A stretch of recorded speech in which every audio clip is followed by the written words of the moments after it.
Hello everyone. आज के इस वीडियो में हम जिस ऑप्शन ग्रिक्स की बात करने जा रहे हैं उसका नाम है रो।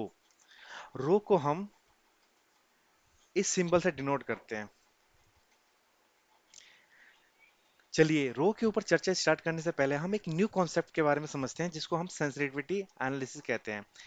सेंसिटिविटी एनालिसिस हम एक एग्जांपल के थ्रू समझते हैं। देखिए, टोमेटो का जो प्राइस होता है वो डिपेंड करता है सोइल फर्टिलिटी के ऊपर, वाटर की अवेलेबिलिटी के ऊपर, क्लाइमेट के ऊपर और डिजीज के ऊपर। जैसे कि आप लोग जानते हैं, अगर मिट्टी की जो फर्टिलिटी है हमारी वो अच्छी हुई तो टोमेटो का प्रोडक्शन बहुत अच्छा होगा। अगर टोमेटो का प्रोडक्शन अच्छा हुआ तो मार्केट के अंदर टोमेटो का होगा, उसकी सप्लाई अच्छी होगी। सप्लाई अच्छी होगी मतलब डिमांड से अच्छी सप्लाई हो रही है, उस केस में क्या होगा, हमारा टोमेटो का प्राइस गिरेगा। जाहिर सी बात है। दूसरा एग्जांपल लेते हैं, अगर वाटर की अवेलेबिलिटी जो हमारी अच्छी है, ठीक है, मतलब पिछले साल के मुताबिक इस साल जो वाटर की अवेलेबिलिटी है मतलब बहुत अच्छी है, जिससे क्या होगा, टोमेटो का प्रोडक्शन इंक्रीज करेगा। टोमेटो का प्रोडक्शन इंक्रीज करेगा तो मार्केट में उसकी सप्लाई ज्यादा होगी और जाहिर सी बात है उसकी प्राइस गिरेगा। ऐसे ही हम क्लाइमेट को लेके देखते हैं। अगर मान के चलिए पिछले साल के मुताबिक इस साल क्लाइमेट बेकार है, मतलब पिछले साल क्लाइमेट हमारा अच्छा था, इस साल हमें बहुत बारिश हुई, ठीक है, जिससे क्या होगा, टमाटर को जो फसल थी वो बर्बाद हो गई, ठीक है, उसका प्रोडक्शन कम होगा। अगर प्रोडक्शन कम होगा तो मार्केट के अंदर क्या होगा, उसकी सप्लाई कम होगी। अब मार्केट के अंदर उसकी सप्लाई कम होगी तो जाहिर सी बात है डिमांड से सप्लाई कम, तो हमारा प्राइस क्या करेगा, इंक्रीज करेगा। तो इसी के एग्जांपल में हम ये समझते हैं कि अगर हम जब किसी एक पर्टिकुलर फैक्टर को एनालाइज करते हैं और उस फैक्टर में चेंज आने से जो हमारा प्रोडक्ट का प्राइस है उसके अंदर चेंज आता है, उसको हम सेंसिटिविटी एनालिसिस करते कहते हैं। मतलब हम सिंपल एक पर्टिकुलर फैक्टर को एनालाइज कर रहे हैं, ठीक है, मतलब जो कि हमारी फॉर एग्जांपल मान के चलिए, हम इन सबको कांस्टेंट छोड़ के हम देखते हैं कि भाई इनमें कोई चेंज नहीं हो रहा, बस चेंज हमारा सोइल फर्टिलिटी के ऊपर हो रहा है, ठीक है। मान के चलिए इस साल पिछले साल के मुताबिक इस साल जो हमारी मिट्टी की जो फर्टिलिटी थी बहुत अच्छी थी, ठीक है, तो जाहिर सी बात है इस साल हमारा प्रोडक्शन अच्छा होगा। प्रोडक्शन अच्छा हुआ तो सप्लाई अच्छी होगी, सप्लाई अच्छी होगी तो मार्केट के अंदर जो टोमेटो का प्राइस है वो डिक्रीज करेगा। जब हम किसी एक पर्टिकुलर फैक्टर को लेकर और किसी प्रोडक्ट के प्राइस को एनालाइज करते हैं उसको हम सेंसिटिविटी एनालिसिस कहते हैं, ठीक है। सेम इसी कॉन्सेप्ट को हम अप्लाई करेंगे ऑप्शन प्राइस के ऊपर। जो ऑप्शन का प्राइस होता है वो डिपेंड करता है हमारे इन 7 फैक्टर्स के ऊपर। जो करंट प्राइस क्या है स्टॉक का, वोलेटिलिटी क्या है, ठीक है, पीरियड बिफोर एक्सपायरी मतलब टाइम मान के चलिए, इंटरेस्ट रेट क्या है, ऑप्शन कौन सा ले रखा है आपने, स्ट्राइक प्राइस क्या है, डिविडेंड क्या है, ठीक है। सिंपल, अगर आपके शेयर के अंदर चेंजेस हो रहा है, मतलब फॉर एग्जांपल आपने जो ऑप्शन ले रखा है वो रिलायंस का ले रखा है, अगर रिलायंस के शेयर के अंदर कोई चेंजेस आ रहा है, उस चेंजेस के चक्कर में आपके ऑप्शन प्राइस पे क्या चेंज आ रहा है, क्या इंपैक्ट आ रहा है, सेम वोलेटिलिटी के ऊपर, ठीक है। अगर आपकी वोलेटिलिटी में जो चेंज आ रहा है उससे आपके ऑप्शन प्राइस में क्या चेंज आ रहा है, सेम एक्सपायरी के ऊपर। भाई जाहिर सी बात है, अगर आपकी एक्सपायरी दूर की होगी तो हमारा ऑप्शन धीरे धीरे गलेगा, अगर एक्सपायरी पास की होगी तो ऑप्शन फास्ट गलेगा, ठीक है। इंटरेस्ट रेट के ऊपर, भाई अगर मार्केट में इंटरेस्ट रेट इंक्रीज कर रहा है उस केस में क्या करेंगे लोग, उस केस में लोग शेयर को ना खरीद के ऑप्शन को खरीदेंगे, और जैसे ऑप्शन की डिमांड बढ़ेगी वैसे वैसे ऑप्शन का प्राइस इंक्रीज करेगा। सेम टाइप ऑफ, आपने क्या पुट में आपने पुट ले रखा है, कोड ले रखा है, इस पे भी डिपेंड करता है ऑप्शन प्राइस की वैल्यू क्या है स्ट्राइक प्राइस के ऊपर, ठीक है। जाहिर सी बात है, अगर इन द मनी के आप जितना स्ट्राइक प्राइस चूज करोगे उतना आपके ऑप्शन के प्राइस इंक्रीज करेगा। और जाहिर सी बात है डिविडेंड के ऊपर, फॉर एग्जांपल मान के चलिए, अगर खाली आपने स्टॉक ले रखा है, ठीक है, अगर आपने सिंपल स्टॉक शेयर ले रखा है तो उसके ऊपर आपको डिविडेंड मिलेगा। लेकिन अगर आपने स्टॉक नहीं ले रखा और आपने उसका ऑप्शन ले रखा है तो जाहिर सी बात है आपको डिविडेंड नहीं मिलेगा। मतलब अगर आप शेयर खरीदते हैं तो आपको डिविडेंड मिलता है, लेकिन आप शेयर नहीं खरीद रहे, आप स्टॉक ले रहे हो तो उस केस में आपको डिविडेंड नहीं मिलेगा। जिस चक्कर में क्या है, आप डिविडेंड की अपॉर्चुनिटी को मिस आउट कर रहे हो ना, उस केस में क्या होगा, ऑप्शन का प्राइस हमारा डिक्रीज करेगा के ऊपर। चलिए यहाँ पे हम समझते हैं ग्रिक्स के बारे में।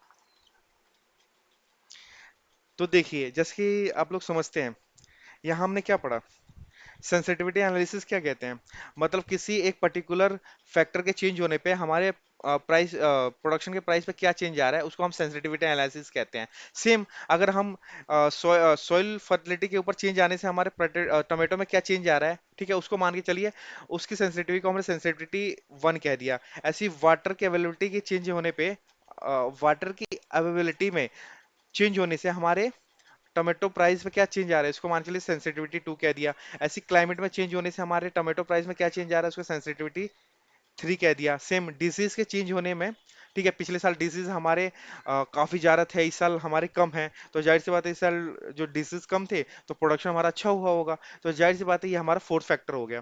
ठीक है, तो ये हमारे 4 फैक्टर हो गए। यहाँ पे क्या हो रखा है, यहाँ पे भी तो ये एक फैक्टर ही है ना, मतलब स्टॉक के प्राइस में चेंज होने से हमारे ऑप्शन में क्या चेंज आ रहा है, इसको हम फैक्ट सेंसिटिविटी 1 कहेंगे ना, लेकिन यहाँ पे इन लोगों ने क्या कह रखा है, इसको एक नाम दे दिया है। इसको हमने नाम क्या दे दिया है, इसको नाम दे दिया डेल्टा। ठीक है, सेम वैसी वोलेटिलिटी के चेंज होने पे हमारे ऑप्शन प्राइस में क्या चेंज आ रहा है, इसको हमने नाम क्या दे दिया है यहाँ पे, वेगा। ठीक है, ऐसी टाइम अगर जैसे जैसे हमारा बीत रहा है उस केस में हमारा ऑप्शन में क्या चेंज आ रहा है, इसको हमने नाम दे दिया थीटा। एक तरीके क्या है, ये सारे सेंसिटिविटी एनालिसिस तो है। सेम हमारे इंटरेस्ट के चेंज होने में हमारे ऑप्शन प्राइस में क्या चेंज आ रहा है, इसको नाम दे दिया रो। ठीक है, तो ये हमारे ग्रीक्स हो गए। यहाँ हमारा एक और ग्रीक है जिसको हम कहते हैं गामा। गामा क्या रिप्रेजेंट करता है, गामा आपका रिप्रेजेंट करता है rate of change of delta with respect to share price. मतलब क्या, शेयर प्राइस के चेंज होने पे डेल्टा किस हिसाब से चेंज हो रहा है, उसके इम्पैक्ट को हमारा गामा मेजर करता है। ठीक है, गामा एक तरीके का सेकंड डेरिवेटिव हो गया हमारा। ठीक है, उसके हिसाब से इसके लिए कोई नाम नहीं दिया, ऑप्शन टाइप के चेंज होने में क्या ऑप्शन में फर्क पड़ेगा स्ट्राइक प्राइस और डिविडेंड के प्राइस के ऊपर। ठीक है, तो आज हम जिसके बारे में डिस्कस कर रहे हैं उसके नाम है रो। तो चलिए रो को स्टार्ट करते हैं हम। तो यहाँ पे हमारी कुछ एक थ्योरी है, रो क्या होता है, चलिए इस थ्योरी में हम देखते हैं। यहाँ रो क्या बोल रहा है, इस थ्योरी में रो का मतलब क्या है, rho represent change in option price for 1% change in risk free interest rate.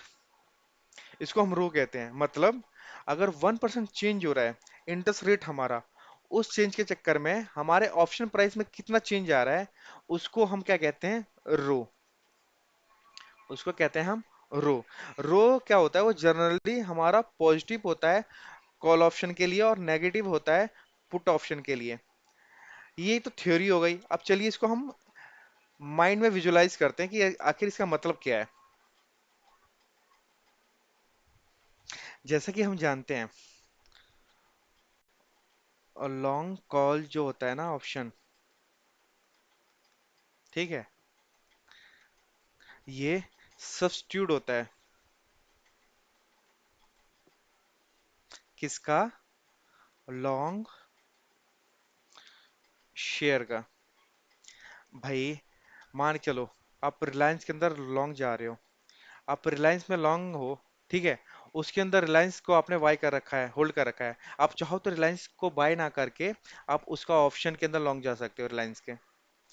तो ये लाइन यही बोल रहा है कि लॉन्ग कॉल ऑप्शन जो होता है ना वो सब्स्टिट्यूट किसका होता है, लॉन्ग शेयर का। मतलब आप शेयर को ना खरीद के आप चाहो तो उसके ऑप्शन को खरीद सकते हो। अब देखो अगर आप शेयर को खरीदोगे तो उसके अंदर जो आपको पैसा देना पड़ेगा खरीदते समय ही, ठीक है, लेकिन ऑप्शन को अगर उसका आप ऑप्शन खरीदते हो तो उसी समय आपको पूरा पैसे की देने की जरूरत नहीं पड़ती, आपको सिंपल उसका प्रीमियम देना पड़ता है। लेकिन जब हमारा मैच्योरिटी टाइम आता है, जब हम कॉल को एक्सरसाइज करते हैं उस समय हमें पूरा पैसा देने की जरूरत पड़ती है। तो ऐसा सोचो, शुरू के अंदर बस थोड़ा सा प्रीमियम देना पड़ा और 3 महीने की हमने हमारा एक्सपायरी 3 मंथ की है, तो 3 महीने हमें कुछ देने की जरूरत नहीं है ना। 3 महीने बाद जो एक्सपायरी होगी उस दिन हमें, जब हम शेयर को एक्सरसाइज करेंगे तब हमें पूरा पैसा देना है, करेक्ट। उसके 3 महीने के बीच में तो वो पैसा हमारा हमारे जेब में ही पड़ा है ना। अगर हम चाहें तो उस पैसे को बैंक में जमा करके इंटरेस्ट कुछ कमा सकते हैं, करेक्ट। ठीक है ना। अब देखो, अगर जो हमारे इन्वेस्टर्स होते हैं, जो मार्केट में जो ट्रेडर या इन्वेस्टर होते हैं, उनको लगता है कि मार्केट के अंदर कुछ समय बाद, मतलब आज से एक दो हफ्ते या 2-4 दिन बाद इंटरेस्ट रेट इंक्रीज करने वाला है। तो बंदे क्या करते हैं, जिन उनके पास जो शेयर जो पड़े होते हैं ना, उस शेयर को उसी समय वो लिक्विड करते हैं, बेच देते हैं। और जो उनसे पैसा आता है ना, उनसे उनके उस पैसे से कुछ पैसों का वो, जितना शेयर उनके पास होल्ड कर रहे थे ना, उसी के इक्विवेलेंट का वो लॉन्ग कर लेते हैं, कॉल ऑप्शन बाय कर लेते हैं। और बाकी पैसों को वो बड़े हुए इंटरेस्ट रेट पे बैंक में जमा कर देते हैं। ठीक है। जब वो 3 महीने बाद जो मैच्योरिटी का समय आता है, फॉर एग्जांपल हमारे यहाँ मैच्योरिटी पीरियड हमारे 3 महीने का था कॉल ऑप्शन का, तो 3 महीने बाद जो हमारा मैच्योरिटी पीरियड आता है, तो 3 महीने के लिए वो जमा कर देते हैं, डिपॉजिट कर देते हैं। 3 महीने बाद जब हमारा डिपॉजिट का अमाउंट मिलता है, उसके साथ इंटरेस्ट भी ऐड होता है, वो साथ में मिलता है। फिर उस क्या करते हैं, उस पैसों से हम 3 महीने बाद जो कॉल ऑप्शन एक्सरसाइज करते हैं, उससे हम वो कॉल खरीद लेते हैं, और साथ में हमें जो इंटरेस्ट का एक्स्ट्रा मुनाफा मिल जाता है। करेक्ट। तो देखो, इसीलिए जब भी मार्केट के अंदर हमारा इंटरेस्ट रेट इंक्रीज करता है, तो लोग ये एक्सरसाइज बार बार करते हैं, मतलब ऑप्शन को, कॉल ऑप्शन को खरीदते हैं बार बार, जिससे क्या होता है, कॉल की डिमांड इंक्रीज करती है। और जब कॉल की डिमांड इंक्रीज करती है, उस समय क्या होता है, कॉल के प्राइस हमारे इंक्रीज होते हैं। करेक्ट। सेम इसका उल्टा होता है। जब मार्केट के अंदर लगता है कि इंटरेस्ट रेट गिरने वाला है, तो उस केस में क्या होता है, उस केस में कॉल ऑप्शन का डिमांड डिक्रीज करता है। ठीक है। और हमारे ऑप्शन का प्राइस गिरता है। मतलब अगर इंटरेस्ट रेट इंक्रीज कर रहा है, तो उस केस में हमारा कॉल ऑप्शन का प्राइस भी इंक्रीज करेगा। और इंटरेस्ट रेट डिक्रीज कर रहा है, तो उस केस के अंदर हमारा कॉल ऑप्शन का प्राइस भी डिक्रीज करेगा। ठीक है। अब ये हमने कॉल ऑप्शन में जब लॉन्ग जा रहे हैं, उस केस के अंदर सिनेरियो देख लिया। दूसरा हम देखते हैं, अगर पुट ऑप्शन के अंदर लॉन्ग जा रहे हैं, तो उस केस में क्या होगा। तो देखिए, जैसा कि हम जानते हैं कि अगर आपको किसी शेयर के अंदर शॉर्ट जाना है, तो आप उस शेयर को बेच दो। या आप चाहते हो कि भाई मैं उस शेयर को नहीं बेचना चाहता, तो आप चाहो तो उसका सब्स्टिट्यूट क्या कर सकते हो, आप लॉन्ग कर सकते हो उस पुट के ऑप्शन के अंदर। ठीक है। लेकिन देखो, अगर आप उस शेयर को बेचोगे, उससे जो पैसा आएगा, उस पैसों को आप इन्वेस्ट करोगे, तो उसके ऊपर इंटरेस्ट कमाओगे। ठीक है।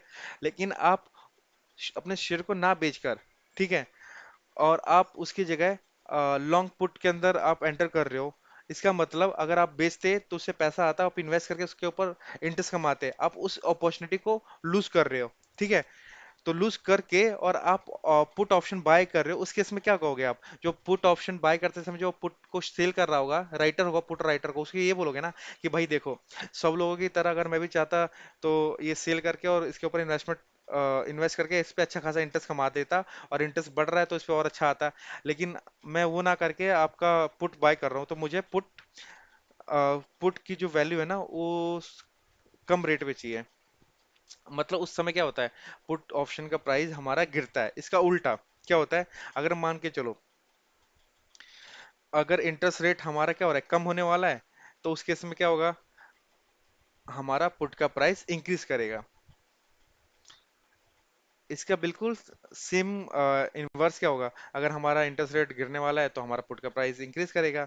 ठीक है। तो देखो, इस लाइन का मतलब समझ में आ गया कि भाई हमारा रो पॉजिटिव फॉर ऑप्शन कॉल क्यों होता है, जब हमारा इंटरेस्ट रेट बढ़ रहा होता है, उस केस में क्या होता है, ऑप्शन प्राइस की वैल्यू बढ़ रही होती है। ठीक है। अगर हमारा इंटरेस्ट रेट गिर रहा होता है, उस केस में क्या होता है, ऑप्शन प्राइस की वैल्यू गिर रही होती है। तो क्या होगा, रिलेशन क्या होगा, जब हमारा इंटरेस्ट रेट बढ़ रहा है तो ऑप्शन प्राइस बढ़ रहा है, इंटरेस्ट रेट गिर रहा है तो ऑप्शन प्राइस गिर रहा है, मतलब रिलेशनशिप क्या है, पॉजिटिव। इसका उल्टा क्या होता है, पुट के अंदर जब हमारा इंटरेस्ट रेट बढ़ रहा होता है, तो उस समय क्या होता है, हमारा पुट का ऑप्शन प्राइस गिर रहा होता है। ठीक है। जब हमारा जो इंटरेस्ट रेट होता है इंक्रीज कर रहा होता है, उस समय जो पुट की वैल्यू होती है वो गिर रही होती है। इसलिए, और जब हमारा इंटरेस्ट रेट गिर रहा होता है, तो उसमें पुट की वैल्यू बढ़ रही होती है, इसलिए क्या होता है, हमारा यहाँ पे नेगेटिव रिलेशन होता है। ठीक है। चलिए आगे बढ़ते हैं। चलिए कुछ एक्स्ट्रा नोट डिस्कस करते हैं। रो हमेशा ज्यादा होता है इन द मनी ऑप्शन के केस में, और जैसे जैसे हमारा ऑप्शन ओटीएम की तरफ बढ़ता है, वैसे वैसे हमारा रो डिक्रीज करता रहता है। दूसरा, हमारी एक्सपायरी जितनी बड़ी होती है, उतना ही हमारा रो इंक्रीज करता है, एज कंपेयर टू हमारी एक्सपायरी जितनी कम हो। मतलब कम एक्सपायरी कम रो, बड़ी एक्सपायरी बड़ा रो। ठीक है। तीसरा हमारा ये बोल रहा है कि जो हमारे इंटरेस्ट रेट के चेंज होने से हमारे ऑप्शन प्राइस जो इम्पैक्ट पड़ता है वो इम्पैक्ट ना और जो ऑप्शन ग्रीक्स होते हैं उसकी कंपेयर में बहुत कम होता है, ठीक है।